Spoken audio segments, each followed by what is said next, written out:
But when it comes to being jealous as a rule of thumb, that's 100% on the person who's jealous. And it's 100% about their own insecurities rather than the problem of the person it's being cast on. That's part of what makes it so toxic, is that a lot of emotional issues and emotional problems and negative emotions and so forth are the problem of the person who has it, and it leaks onto other people a little bit and it causes conflict. And jealousy doesn't leak anywhere, man. It gets poured like hot lava on all the people involved.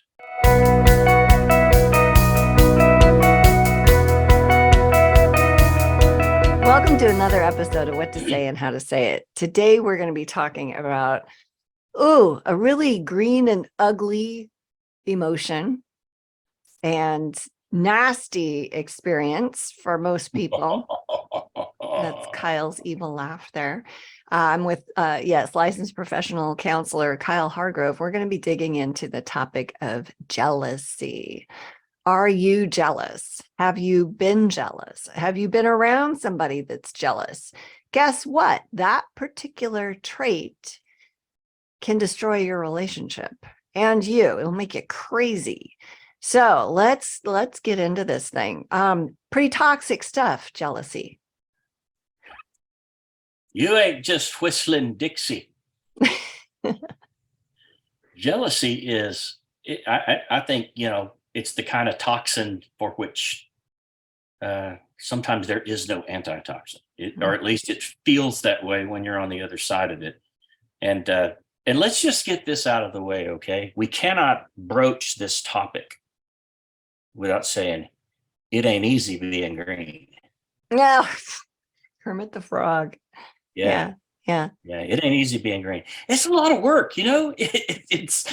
I have observed in numerous situations in my getting lengthier career that people put a lot of work into things like jealousy. A lot of work. And if they put the same amount of work into positive things and into, emotional self-awareness and work on themselves, their world would look a whole lot different. Yeah, that is really, really true. And there's that concept of self-fulfilling prophecy where you think this person is doing this thing. And what we've seen is that it's not a self-fulfilling prophecy for you, but the more you put that into the relationship and on that other person, especially depending on, that person's level of capability, emotional maturity, whatever, with stress, all that stuff. Like eventually some people just go, you think I'm terrible anyway, so why not? And so we can create, and in the situation we don't want, if that's the thing, then on top of that, we at least put so much negative pressure into the relationship that like somebody needs an escape hatch. They're, like a pressure cooker, those Instapot things, like that valve that, that's what we're adding when jealousy is something that we think about. And it's never good. It is just not ever good. Isn't there enough pressure already? Oh, man. I mean, just think about, you and I were discussing our days before we started the podcast, and it was like, there's enough already. There's enough that is so far beyond anything we can control. It really doesn't make any sense to create pressure that did not previously exist. And pressure that, trust me when I say this, when that valve is punched and pushed, you don't want to be in the way of what comes out. Yeah. Because it's hot and it's pressurized and you get burned every time.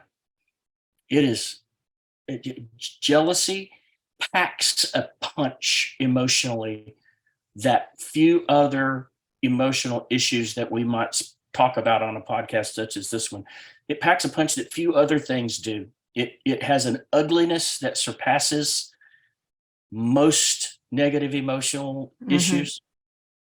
It has reach that a lot of them don't possess. It has long-lasting I'm going to call it value, but that's not what I mean. Right. It's like, the kind of, when you chew a stick of gum, you want that flavor to go a long way. Well, this one's going to go, but it doesn't taste. Yeah. Okay. Yeah, it is So, really toxic to yeah, relationships, in and so it many ways. destroys people. And if you think about what it's like to be on the receiving end of that, when I hear the word jealousy, I go right back to being 10 years old, and I was in this, in Montana, you do all sorts of things in the wintertime for sport, and I'd come out of the college swimming pool, it'd be 30 below zero, my hair would freeze, and you could break it off if you weren't careful. Like suddenly, boom, right? But anyway, That's what happened to me. oh, that okay. No, it didn't, but all right. You're scrapping for excuses there on that one. But it was funny, so I'll give you that. But there was this girl, I'm kind of proud of this, but I could swim underneath the water from one end of an Olympic-sized swimming pool at our college all the way down to the other. I could hold my breath that long and swim as a 10-year-old. And there was a group of us doing water ballet, and I came out of the locker room late because the teacher wanted to talk to me about our show. And she was doing a thing, and so I come into the locker room late, and these girls were talking about me. And I heard one of them say, well, she's just showing off. She thinks she's better than all of us. And the other one's like, yeah, like how long has she been holding her breath under the, that long? Like nobody can do that. She's been at this way longer, and she's cheating somehow. And I walk into that, and I'm the only one. I know who they're talking about. I'm the only one that can do it. And I was so hurt. And my little 10-year-old heart was just crushed, because I was feeling really proud of myself for being able to accomplish this thing. It was the first time I'd ever done it. And I did it, and I was really, and my coach was all, yay, way to go. That was really awesome. And then I was thinking these girls are going to be, I don't know, supportive. Well, they were all older than me, and I was the smallest one on the team. And it literally crushed me. And I got out in the car, and I remember my crunchy frozen hair, you got to walk like 100 yards outside to get from the door to where your parents are picking you up. And I got in the car, and I told my mom what happened, and she goes, well, she's just jealous. And I was like, why? Like, she has the most beautiful, and I don't remember the name of it, but she'd do this spinny thing and flip her legs up in the air and then sink to the bottom. And it's so beautiful. I'm like, why would she be jealous of me for that? Like, that makes no sense whatsoever. And my mom couldn't really explain it to me in a way that my 10-year-old brain could capture. But it's interesting that, as a young kid, how much that hurt. And so you think about the impact that we have on other people. Because I mean, I've got some clients whose spouses like probably some mental illness going on there, because the things they get accused of doing, like if they're late from work, they're having an affair. No, they're not. There was traffic, or they stopped to pick up milk, but they have to explain where they were. And I mean, they're put under this pressure because the spouse is like, well, you're having an affair, just all this stuff. And well, I never got to do XYZ, and you got invited to something. So, it's like, there's 100 reasons to be jealous of. Like, if you're looking for that, you can find it. Oh, you better believe it. And it makes people miserable. Yeah. It's just awful. People just want to be known and liked and thought well of. And then this garbage it's garbage. It's dumped all over them, and it damages the relationship. It destroys trust. And it's really a reflection, don't you think, of the trust that person has that's dishing that, or being jealous. Like, aren't they somebody that like struggles with something that makes them like this? Yeah. Jealousy is 100% the problem with the person who's jealous. Yeah. So what is that? What's going on? Yeah. I'm not saying that there are not circumstances that might warrant some concern here and there. Sure. The jealous person is going to see something and put two and two together and draw a conclusion that may be accurate. But when it comes to being jealous as a rule of thumb, that's 100% on the person who's jealous. And it's 100% about their own insecurities rather than the problem of the person it's being cast on. That's part of what makes it so toxic, is that a lot of emotional issues and emotional problems and negative emotions and so forth are the problem of the person who has it, and they it leaks onto other people a little bit, and it causes conflict. And jealousy doesn't leak anywhere, man. It gets poured like hot lava Oof. on all the people involved, and so it increases exponentially the amount of stress and tension. And you want to talk, you want to talk about walking on eggshells. Jealousy will bring that into the frame so much faster than almost anything, because everybody who has felt the heat from the person who's jealous now feels like they have to walk on eggshells, or they're going to get a repeat of what they just had. Well, it's super unpleasant to deal with, right? And it's not based in reality, so you just never know when that's going to come out sideways at you. Yeah.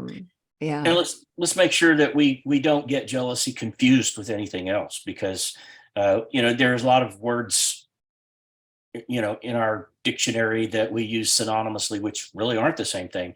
But one of the pairs of words that we put there as the same thing are being envious or being jealous. Those are not the same thing.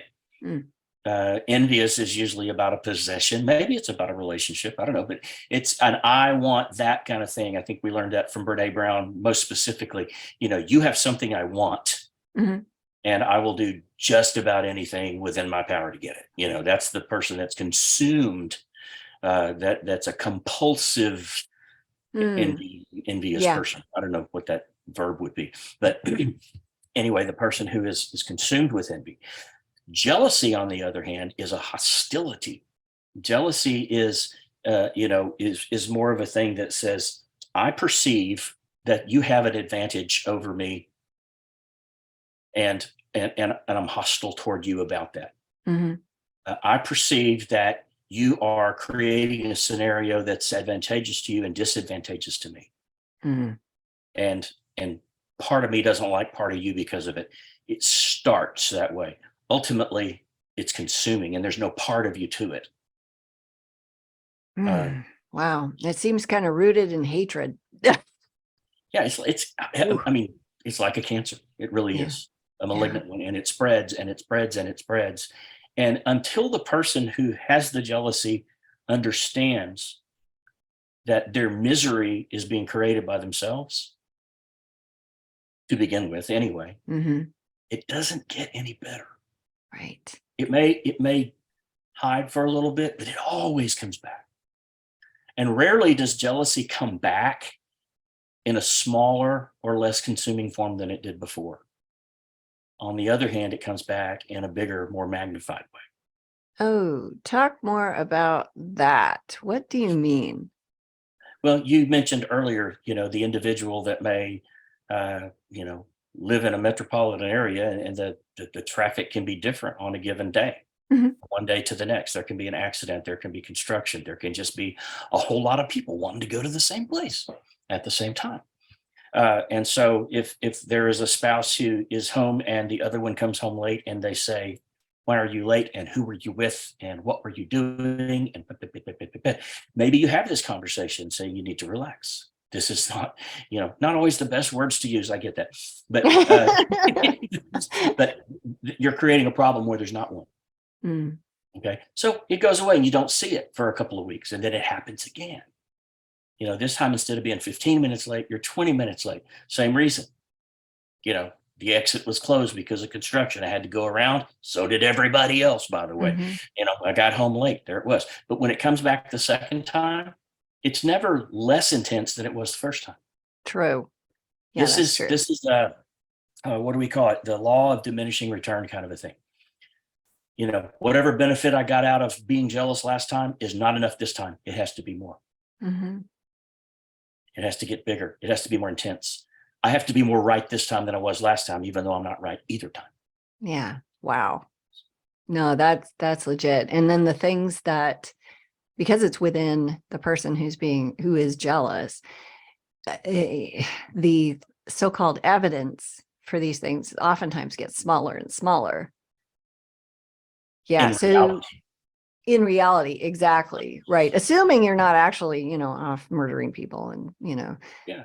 have a But separate remember, this is identity. about a person's perception, Yep. not usually about reality. Now, don't hear either one of us say, and I don't want anybody to hear either one of us saying that there are not situations where the person who is upset with the other person doesn't have every reason and every right and all the proof to be Yep. upset, because Yep. that happens too. We know that Yep. way too well. But we're talking about the person who's perpetually jealous, the person whose personality carries that with them, the person who you can't look at without seeing that part of them present, and it Mhm. impacts how you feel about them. Oh yeah. And it's not good. It's No. not a good. Yeah. I had a friend who was dating a guy who was, well, she ended up breaking up with him because he honestly, I think, was potentially dangerous, but he would get jealous of how she spent her time when he wasn't with her.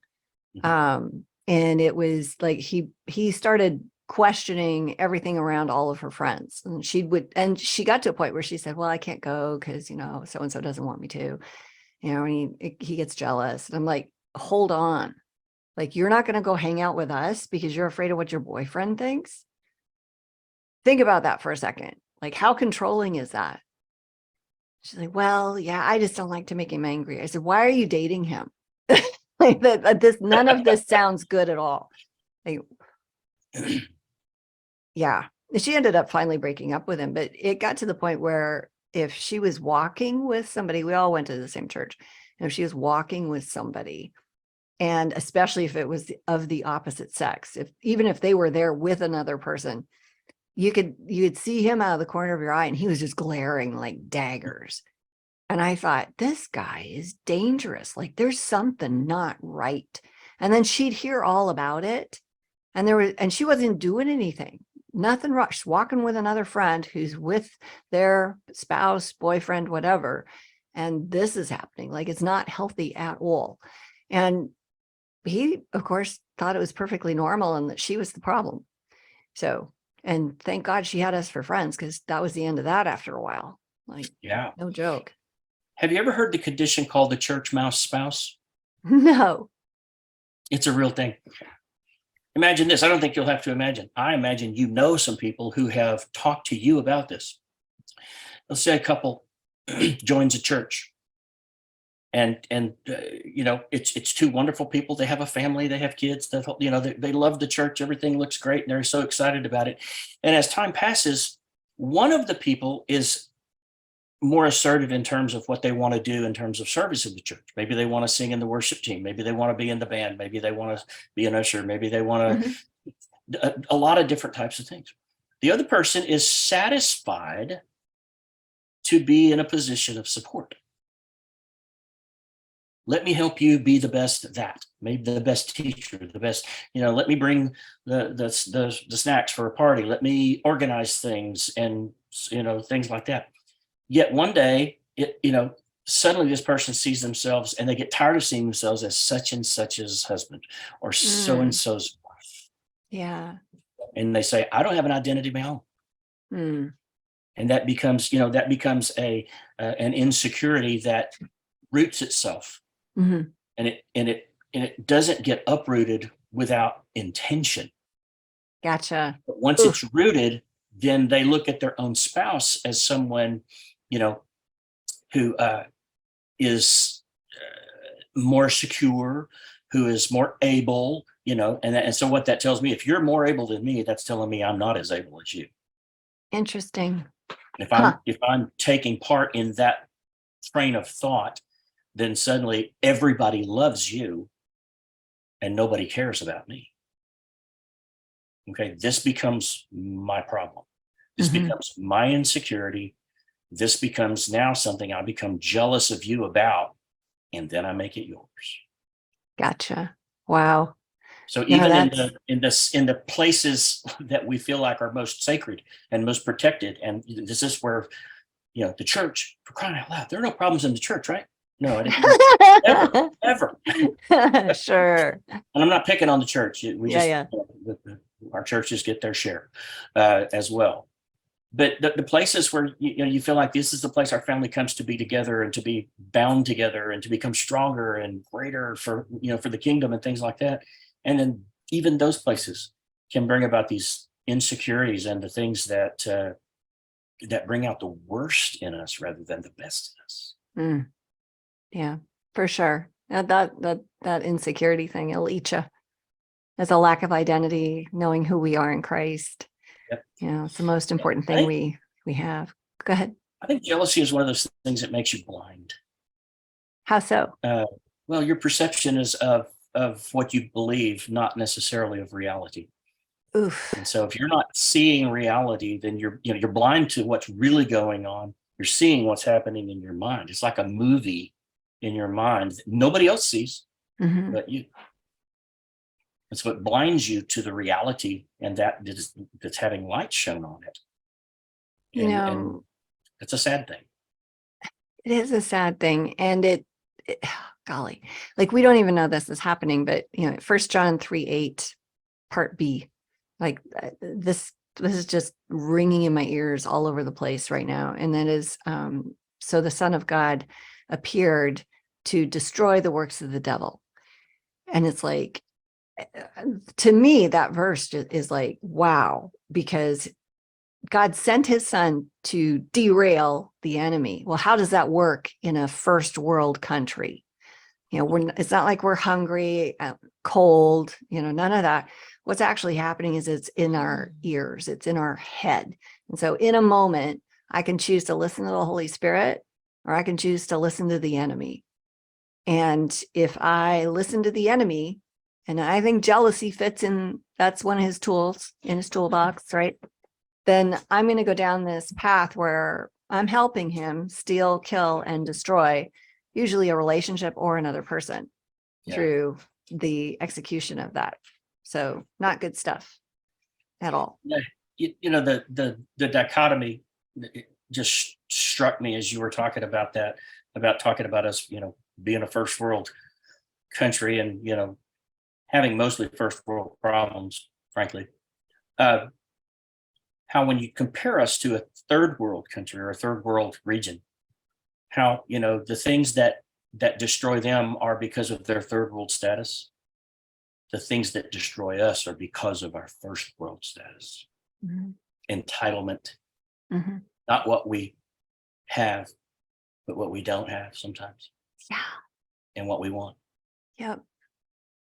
Yeah, I love that Paul can say in Philippians 4, I don't know, I think it's like 10 or something. It's around there. But he talks about, I'm content. I'm content with nothing. I've had nothing, and I've had ample, plenty, more than, right? And I'm good. Either way, I'm good. And the neat thing about that is that's where his identity comes from, is the Lord. And so it doesn't matter what your stuff is, where, doesn't matter what country you live in, if you will, you're good if you have a solid identity. And I think that's the thing that, back earlier when you were talking about insecurity, that's the root of jealousy.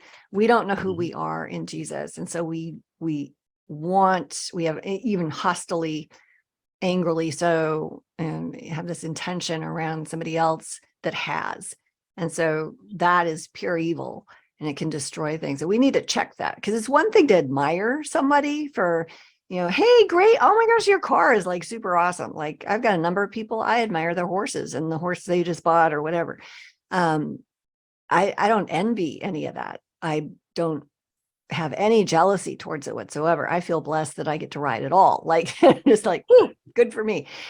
But great for you that, this thing happened, but it's different. But it's a mindset. And I think that if I wasn't careful, I could get really discontented over that pretty quick. I think I could figure out a few thoughts to have where I was envious or jealous or whatever. You got to fight back with gratitude for what you do have, and gratitude for someone else being blessed.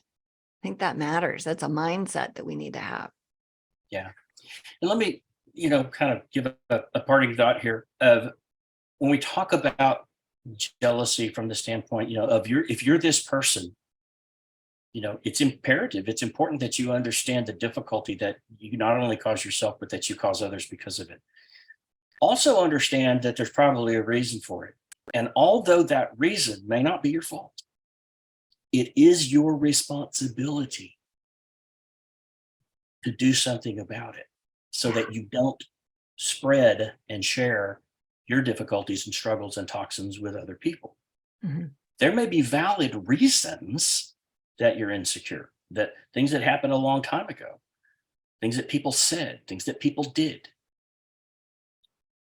And that gives you reason to say, okay, I can understand why I'm an insecure person. And it's not my fault. Yeah. But it is my responsibility to change my behaviors. Yep. To understand that those things were said about me, not by the creator and not by the person who made me what I am, but people who needed me to feel small so they felt bigger, whatever the case might be. Yeah. Not my fault, but it does maintain itself as my responsibility to get better. I love that. I love that. And at the same time, if we're dealing with somebody that is jealous and they're trying to put those things on us, we got to not pick them up. Yep. And so all the demands of where were you and da, da, da, you just because somebody asks you a question doesn't mean you need to answer it. We don't want to get on the defensive with explaining ourselves and all the things.